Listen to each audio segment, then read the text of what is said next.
Pag clear ng pulis, pasok si Bumbero. O, sigaw lang kayo, sir. Clear! Clear! Pasok si Bumbero. Pabay si SR.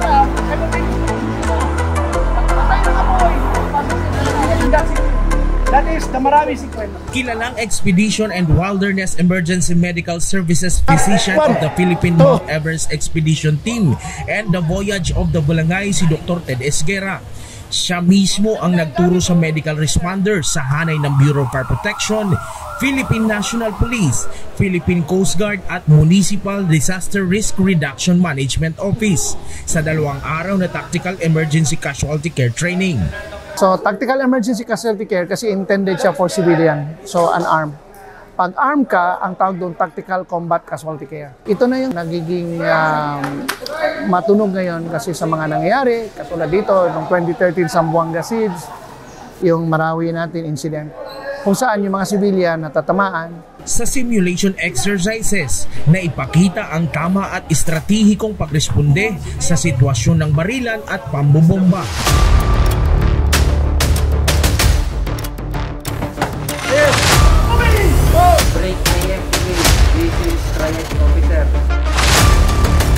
Unang pagkakataon, sumabak sa pagsasanay ang mga estudyante ng Criminology sa University of Nueva Cáceres. Sa UNC, meron kaming tinatawag na Multi-Qualification Acquisition Program na kung saan we ensure that our students is multi-skilled. So like this one, etong training na to, this will capacitate them to a future job. It's all about upgrading our local government unit capability to respond to tactical and all medical hazard.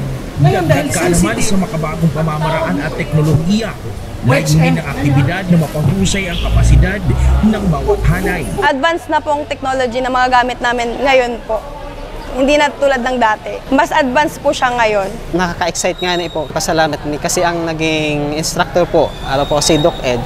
So, very rare po na magkaigo po kami ng instructor na araw po kaya na kagaling mag-ano. Dakula na po ang mga nasa muyang naaraman. Ang iba po igwa naman sa muyang training kayan sa emergency response. Alagad, pagkabutig di po sa tech, mas medyo ararom na urulay ang training kasi medyo critical situation ang tingin ko urulayan po.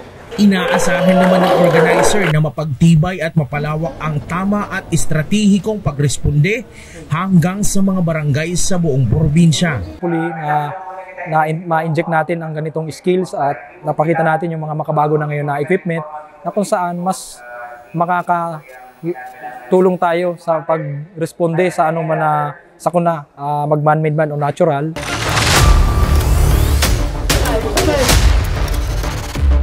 Jan Amador, CSN.